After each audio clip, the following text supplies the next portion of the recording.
Soomaalidu ma ka mid ahay dadkii adoonta ahaa ee la kala iibsan jiray ganacsiga adoonta ee badweynta Hindiya oo mararka qaarkood loogu yeero ganacsiga adoonta ee bariga Afrika waxa uu ahaa ganacsi ku salaysan qabashada iyo daabulidda adoonta Afrikaanka ah kuwaas oo u badnaa dhulka saxaraha ka hooseeya ee xeebaha Afrika gaar ahaan Sawaaxiliga waxaana la sii marin jiray badweynta Hindiya meelahan adoonta laga keenay waxa ka mid ahaa dalal ku yaala bariga Afrika kuwa ku yaala koonfurta Carabta xeebta galbeed ee Hindiya jasiirada ku yaala badweynta Hindiya oo ay ku jirto Madagascar iyo koonfur bari Aasiya oo ay ku jirto Java waxa la sheegay in ganacsiga adoonta ee badweynta Hindiya uu bilaabmay 4000 sano ka hor waxa uu si weyn u ballaadhay waqtiyadii hore qarnigii koobaad ee miilaadiga adoomada waxa lagu iibin jiray meel fog sida Hindiya ama Shiinaha qoomiyadda Soomaalidu ka mid ma ahayn kuwa la adoonsado dadkan maxalliga ahna waxa loogu yeeri jiray ee Soomaalida ah Baribaah iyo Barbaroy ama Barbaris hadaba fahantay waxa uu ahaa ganacsiga adoonta aan kuugu hundadago su'aashii aan muuqaalka ku bilaabay ee ahayd Soomaalidu ma ka mid ahayd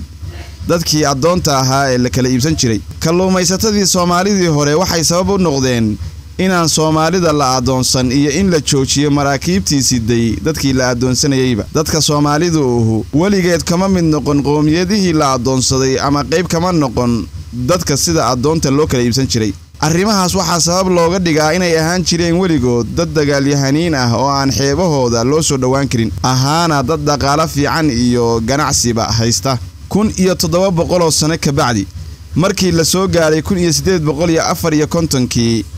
nin u dhashay dalka Britain oo la yiraahdo Richard Burton oo safar ku tagay marsada Berbera ayaa waxa uu marac ka muujiyay saraakiishii Britain ee ku sugnaa cadan xilligaasi weerar lagu qaado doonyaha maraya gacanku waxa uu ahaa joogto waxaana 1826 la dilay sargaal la oran jiray Major Gordon Lyne markii uu ka soo laabtay magaalada Harar Richard Burton buugiisa la yiraahdo ee caanka First Footstep in East Africa oo kaga sheekeynay safarkiisii Harar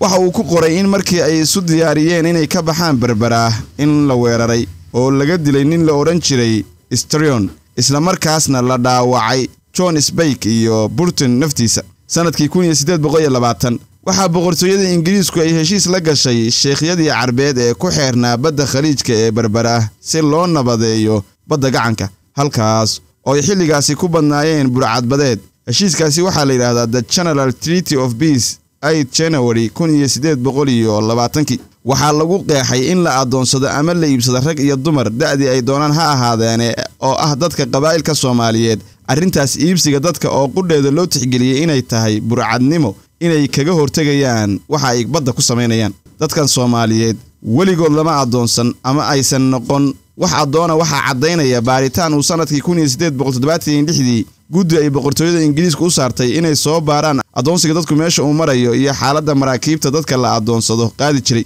baaritaankaasi intii uu socday ayaa guddidii waxay su'aalo weydiiyeen sargaal ka tirsanaa maamulkii maxmiyinta Ingiriiska waxaana la weydiiyay su'aalahan dhammaan dadkaasi ma waxa loogu yeeraa adoon Afrikaan ama ma jiraan kuwa kale oo loogu yeeraa adoon waxa uu sargaalkii ku jawaabay waa adoon ah Galla iyo Abyssinian dhammaan ma Afrikaan ba ha ayuu yiri sargaalkaasi inta raaciyay ma arkin ma ogi dad Carab ah oo adoon ah ma jirin waligeed hadaba su'aal kale la weydiiyay waxa lagu yiraahdaa ma jiraan waligeed dad Soomaali ah oo noqday adoon markii la weydiiyay waxa uu sargaalkii ku jawaabay waa wax naadir ah Soomaalidu iyaga adoonta sii xada laakiin waligay iyo abadinkay ma arkan Soomaali adoon ah hadii ay jiraanna waa dhif iyo naadir October 1855 ayaa boqortooyada Ingiriiska governorkii u joogay cadan waxa uu qabaa'ilka Soomaalida la saxiixday in hadii la arko markab sida adoomo in markabkaasi la qabto oo lala wareegay isla markaana dadka adoonta ah ee saaran la sii daayo ama la xoreeyo